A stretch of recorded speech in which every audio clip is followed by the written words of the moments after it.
یہ ویڈیو ہمارے کیمرے سے ریکارڈ نہیں ہوا ہے، یہ سوشل میڈیا کے مادھیم سے ہمارے پاس آیا ہے، اور ہم نے جب اس بزرگ کی باتیں سنی تو ہمیں لگا کہ یہ بات پورے دیش تک پہنچانی بہت ضروری ہے۔ ہم اس ویڈیو کی پشٹی نہیں کر سکتے، لیکن اس ویڈیو میں جو وچار ہیں ان پر دھیان دینا آج پورے دیش کے لیے ضروری ہے، اور اسی لیے آج یہ ویڈیو ہم آپ کو دکھا رہے ہیں۔ آپ سنیے دھیان سے اس ویڈیو میں یہ جو شخص ہیں یہ کیا کہہ رہے ہیں، اور مجھے یقین ہے آپ کو ان کی باتیں سن کر نہ صرف اچھا لگے گا بلکہ آپ ان سے سہمت بھی ہوں گے۔ بحیثیت مسلمان میں مایوسی کی کبھی حمایت نہیں کر سکتا، مایوسی کی وکالت نہیں کر سکتا، مایوسی کو سپورٹ نہیں کر سکتا۔ اسلام میں مسلمانوں کے لیے مایوسی کی کوئی جگہ نہیں ہے۔ ہم بجھتے ہوئے چراغ ضرور ہیں، مگر اندھیروں کو خوف ہمیں سے ہے۔ ہم ٹمٹماتے ہوئے چراغ صحیح ہیں، مگر یقین مانیے اندھیرے کو اگر کوئی مٹا سکتا ہے تو چراغ ہی مٹا سکتا ہے۔ اس لیے مایوسی کی تو کوئی گنجائش نہیں۔ ہاں، غصہ ضرور ہے، اور غصہ زندوں کو ہوا کرتا ہے، مردوں کو نہیں۔ مسلمانوں کو اگر حالات پہ غصہ ہے تو میں اس غصے کو مٹاؤں گا نہیں، بلکہ اس غصے کی پرورش کرنا چاہتا ہوں۔ میں کہتا ہوں ہاں مسلمانوں، غصے پہ آؤ اور اتنا غصہ کرو کہ اپنے اندر چھپے ہوئے شیطانوں سے دشمنی شروع کر دو۔ غصے پہ آؤ اور ان داڑھی ٹوپی مکاروں کے خلاف اپنے غصے کا اظہار کرو جو اسٹیج سے لے کر ایوانوں تک تمہیں اور ہمیں بیچتے ہیں، اور ان کی شکل مسلمانوں جیسی ہوتی ہے۔ ہاں مسلمانوں، غصہ دکھانا ہے تو ضرور دکھاؤ، اپنے گھروں کے ان ماں بہنوں کے بارے میں دکھاؤ جو برقع پہن کر شریعت کے خلاف چند سکوں میں بک جایا کرتی ہیں، اور ہم سب کے سر شرم سے نیچے جھک چکے ہیں۔ آخر ہمارے ادارے کیا کر رہے ہیں؟ آخر ہماری انجمنیں کیا کر رہی ہیں؟ مسلمانوں، غصہ کرنا ہے، مایوس مت ہو۔ اگر کرنا ہے تو ایک کام کرو، مسجدوں کا حساب شروع کرو، مدرسوں کا حساب شروع کرو، بولنے والوں کا حساب شروع کرو۔ ایک بنیا بھی اپنی دکان کو جب بند کرتا ہے تو شام میں حساب کرتا ہے کہ میں نے پایا کتنا ہے اور کھویا کتنا ہے۔ 70 سال ہو گئے ہندوستان کی آزادی کو، ہم سے زیادہ جلسے کسی قوم نے نہیں کیے ہوں گے، ہم سے زیادہ تقریریں کسی قوم نے نہیں کی ہوگی۔ ہم اپنا حساب کیوں نہیں کرتے؟ ہم اپنا حساب کیوں نہیں کرتے؟ حساب سے ڈرتے کیوں ہیں ہم؟ جب تک جو قوم حساب نہیں کرتی وہ آگے نہیں بڑھا کرتی ہے۔ آپ کو آگے بڑھنا ہے تو حساب لینا سیکھیے، حساب دینا سیکھیے، حساب پوچھنا سیکھیے۔ ایک حساب میں پیش کرتا ہوں آپ کے سامنے۔ ہندوستان کے مسلمانوں کی آبادی کتنی ہوگی؟ چلیے میں کم بتاتا ہوں آپ کو، 20 کروڑ ہوگی، زیادہ ہی انشاءاللہ۔ میں 20 کروڑ بتا رہا ہوں۔ اس 20 کروڑ میں دوستو، میرے بھائیوں، میری دینی بہنوں، آپ کا بھائی آپ سے ایک سوال کر سکتا ہے؟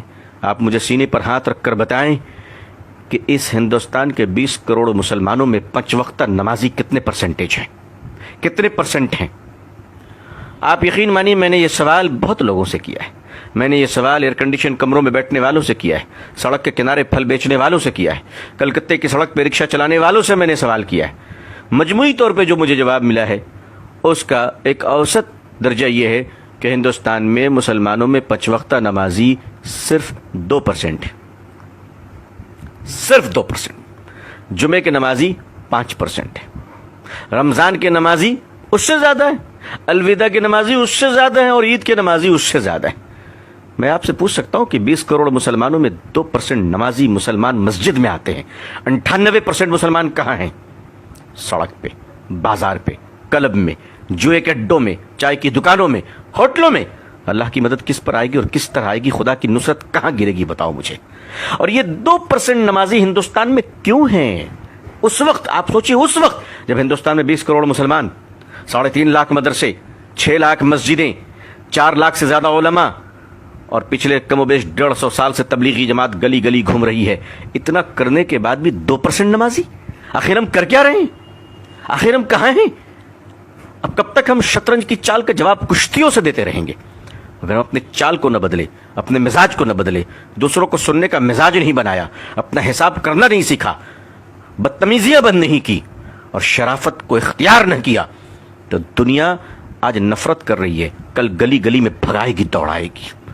اس دنیا کو نفرت اسلام سے نہیں ہے، اس دنیا کو نفرت مسلمانوں کے بیڈ کریکٹر سے ہے، مسلمانوں کی بدتمیزی سے ہے، مسلمانوں کی بد زبانی سے ہے۔ مجھے معاف کیجیے گا، میں سخت بول رہا ہوں، لیکن میں کیا کروں؟ کوئی شادی کا منڈپ نہیں جہاں میں گلے مل کر مبارکباد دوں. میری قوم بارود کے ڈھیر پہ بیٹھی ہے, قوم کے ہزاروں جنازے تیار ہیں. میں محبت کی باتیں, سہلانے کی باتیں, چودھریوں کو سمجھانے کی باتیں, مالداروں کی خوشامد پسندی کی باتیں میں نہیں کر سکتا. جو قوم, اس قوم کا المیہ یہ ہے کہ جھوپڑی میں رہنے والوں سے لے کر محلوں میں جینے والے مسلمان سب کے کیریکٹر ایک ہی ہیں, کوئی فرق نہیں ہے. کیریکٹر کے سٹائل الگ ہیں. غریب جھوپڑیوں میں اور سڑک پہ بیٹھ کے بدتمیزی کر رہا ہے, جوا کھیل رہا ہے, اور مالدار کمروں میں بیٹھ کر انٹرنیٹ سے برائیوں کا بازار گرم کر رہا ہے. دنیا میں ہم کہاں پہنچ گئے؟ ہمیں اپنا احتساب کرنا پڑے گا. اب اسٹیج کے پہلوان نہیں, اب جلسوں کے پہلوان بن کر رت جگہ نہ کیجئے. اگر کرنا ہے تو مسلک کے دلالوں کی زبانیں کھینچ لیجئے. اب اگر کرنا ہے تو مسلک کے نام پر جیب بھرنے والے مکار دلالوں کو اس قوم سے روکی, اس قوم کو بچا لیجئے. میرے بھائیوں, آج اگر حال یہ ہے تو ہمارے اور آپ کے بچوں کا کیا حال ہوگا؟ ہمارے آنے والی نسلیں کہاں جائیں گی؟ تو میں آپ سے فریاد کرتا ہوں, آنے والی نسلوں کو بچا لیجئے. ہم سے پہلے جو گزرے ہیں, اگر انہوں نے کام کیا ہوتا تو ہمیں یہ دن نہ دیکھنا پڑتا, لیکن انہوں نے کام کیا. انہوں نے یونیورسٹی نہیں بنائی, انہوں نے تاج محل بنایا. اگر وہ یونیورسٹی بنا کے دیے ہوتے, بے شک اللہ جزائے خیر دے ہمارے علماء کو, بزرگوں کو, کہ جنہوں نے مدارس قائم کر دیا. کم از کم آج ہمارے چہرے پہ داڑھی, سر پہ ٹوپی اور زبان پہ اللہ کا نام تو باقی ہے. بے شک ہم اپنے بزرگوں کے قدردان ہیں, ان کی جوتیوں کو اپنے سر پہ رکھنا اپنی خوش نصیبی سمجھتے ہیں. اللہ والوں کا احترام اب خود پر واجب سمجھتا ہوں. لیکن اگر میں سخت کلام کہتا ہوں, سخت جملے کہتا ہوں, تو یقین مانیے میں اپنے بزرگوں کی شان میں گستاخی نہیں, بلکہ میں ایک گنہگار آپ نیک کار بھائیوں کو جگانا چاہتا ہوں کہ ہمیں اس بے بسی کے عالم سے آئیے ہم سب ایک دوسرے کو نکالیں. اگر مدارس کے حالات کو ہم نے اچھے نہیں کیے, اگر مدارس کے چندوں کے خرد برد کو بند نہ کیا گیا, اگر زکوٰۃ کے مال پر بے ایمانی اور محتمین کی اجارت داری اور زکوٰۃ کا مال لے کر مہمانوں پہ خرچ کرنا اور بے ایمانی کرنا اور کمیشن کی بنیاد پر چندہ لینا, مدرسوں کی کمیشن کی بنیاد پر لوگ چندے لے رہے ہیں. اگر آپ نے 1000 روپے زکوٰۃ دیا ہے تو 500 روپے مدرسہ پہنچتا ہے اور 500 روپے اس دلال کے جیب میں جاتا ہے, آپ کی زکوٰۃ ادا نہیں ہوتی. اس قسم کی نحوست اور مردودیت کی وجہ سے آج علماء کے چہرے سے نور نکل رہا ہے. آج دین کی باتیں کرنے والوں کی زبان بے اثر ہو رہی ہے. یہی وجہ ہے کہ مسلمانوں کے اندر بڑی مایوسی چھا رہی ہے, کیونکہ جو ہاتھ پکڑ کر ہمیں نکالنے اور سنبھالنے والے تھے, جب انہی پر شک ہو جائے تو بڑا خطرہ ہوتا ہے, بڑا خطرہ ہوتا ہے. حالانکہ میں جانتا ہوں کہ ایسے لوگ آٹے میں نمک کے برابر ہیں, ایسے بے ایمان دلال قسم کے لوگ بہت تھوڑے ہیں, مگر انہی تھوڑوں نے تو اچھوں کو شرمندہ کر رکھا ہے, انہی تھوڑوں نے تو اچھوں کے حالات برباد کر رکھے ہیں. عزیزان ملت محاسبہ کرے, ملت محاسبہ کرے, اور بالکل محاسبہ کر اپنا حساب کرے, ورنہ اس کے بغیر آگے بڑھنا مشکل ہو جائے گا. امید ہے کہ یہ ویڈیو آپ کو پسند آیا ہوگا. ڈی این اے میں اب ایک بریک کا وقت ہے.